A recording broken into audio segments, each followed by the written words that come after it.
What's up guys, Romsicle here, back with another video. So last week I was on Amazon scrolling through it like I usually am, looking for steal deals on tech and smartphones when I came across some pretty cheap refurbished smartphones.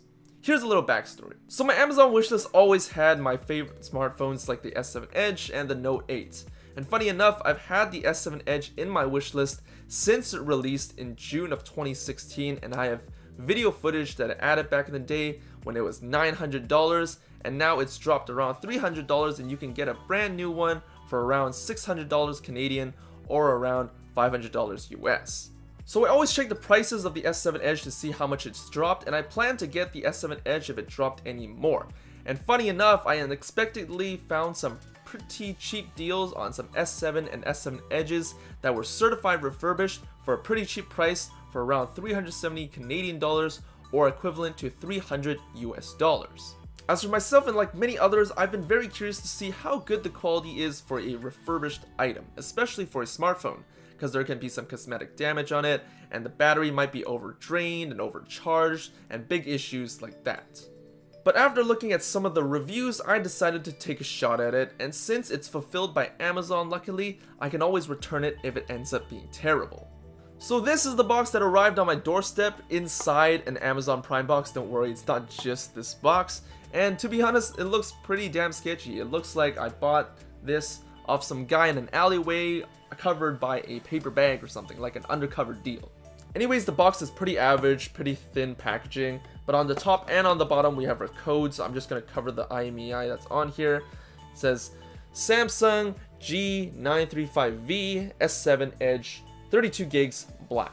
What's funny enough is that on the product page it says G935A, which is the AT&T version or the GSM model of phones, but the G935V is technically the Verizon version or the CDMA model.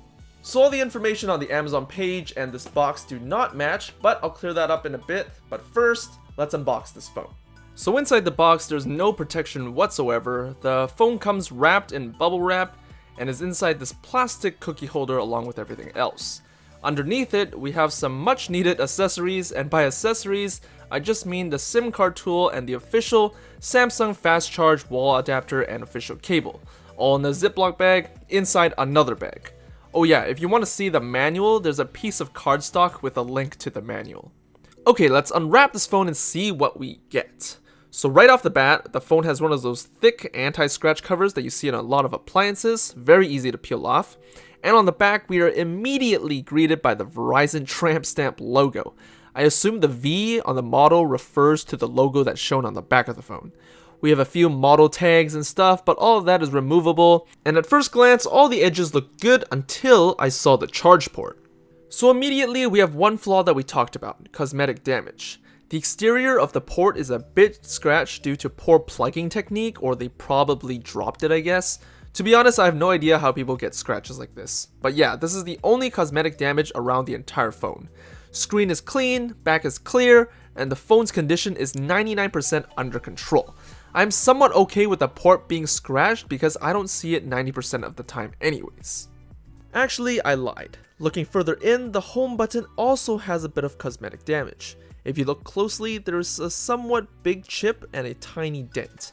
However, fingerprint scanning capabilities are still good with no issues whatsoever, and thanks to the black color, the chip is pretty much unnoticeable by sight and also by thumb and finger when you run your thumb over, unless you run your nail through it, then you'll feel the crack. So it's a sad chip, but it won't affect your daily usage.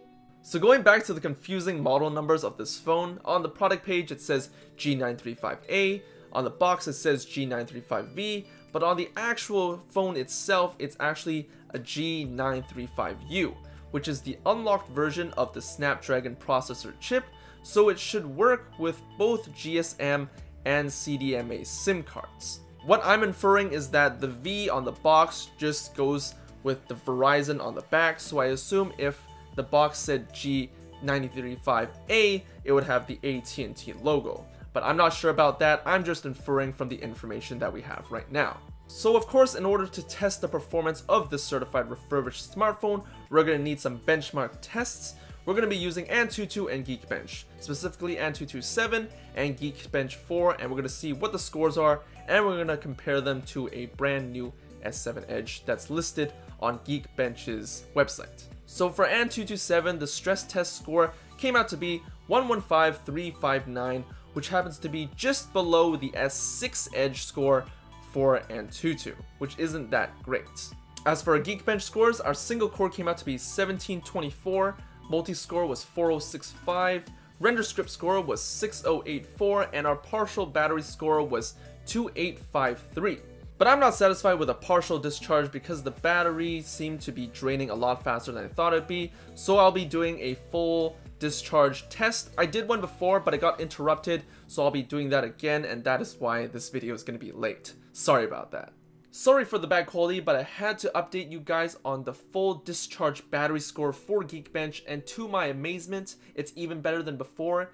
It's 2914. A battery score of 2914 is ridiculous, and this just comes to show that certified refurbished smartphones, the exterior is kept, but the interior is all refreshed so that your performance is on par or even better than something that's brand new out of the box, and that's just amazing, and I think it's the first I've ever heard of. If you didn't know already, the S7 Edge actually has two processor chips, the Snapdragon 820 and the Exynos 8890. The models G935F and G935W8 are the international models that have the Exynos 8890, which is better in battery efficiency. And as for everyone else, especially in the US, it's going to be the Snapdragon 820. So we will be comparing the Snapdragon scores here because this is a G935U, which is a Snapdragon processor. And what I discovered next was pretty unusual. If you compare the results that we have today and against the ones that are on Geekbench's website, it's actually pretty interesting how the S7 Edge has lower scores than our certified refurbished one. So the final result is that we have a certified S7 Edge that's unlocked, has higher benchmark scores than one that's brand new out of the box, and it's only $300 USD. Sounds bonkers to me, but hey, this is the reality now, and I'm just as surprised as you guys. And to be clear, everything on this phone is pretty normal. The camera works fine, multitasking works fine, there's no problems with the display or anything. Everyday usage is just perfect. So the question of the day has to be answered: should you buy a certified refurbished smartphone? And in this particular case, I would say yes, absolutely. For a much cheaper price than a brand new one, you're getting the same performance as a brand new one, if not better in the case of this one. And all you're sacrificing is not having the official packaging, and you might have some cosmetic damage, and you'll get a tramp stamp of a terrible company. But that's not a definitive answer. Secondhand phones will always have the possibility of having flaws, whether it's physical condition or battery life, whether you buy it off Amazon or from someone on Craigslist. You might get lucky with these certified refurbished smartphones that you don't get any flaws, and you'll be lucky for that. But if you do get a lot of flaws, you can always send it back. That's the beauty of Amazon fulfillment, not sponsored by Amazon. So this is the end. Thanks for watching this video and joining me on this journey of experiencing a certified refurbished S7 Edge on Amazon. Hope it was super informative to you and gave you a new perspective of buying things secondhand. Buying things secondhand is great, just make sure that the condition is up to your standards. Don't give up those standards just because of a small discount. Because for me, I'm buying this for $300 US, but I'm left with a dinged home button, a scratched up port, and an ugly tramp stamp. The tramp stamp is probably the worst part of this entire experience. Smartphone companies, stop putting tramp stamps on the phones. Leave them beautiful as they are. Stop it. Thanks for tuning in, like and subscribe to see more content like this, and I'll see you guys in the next video. Peace.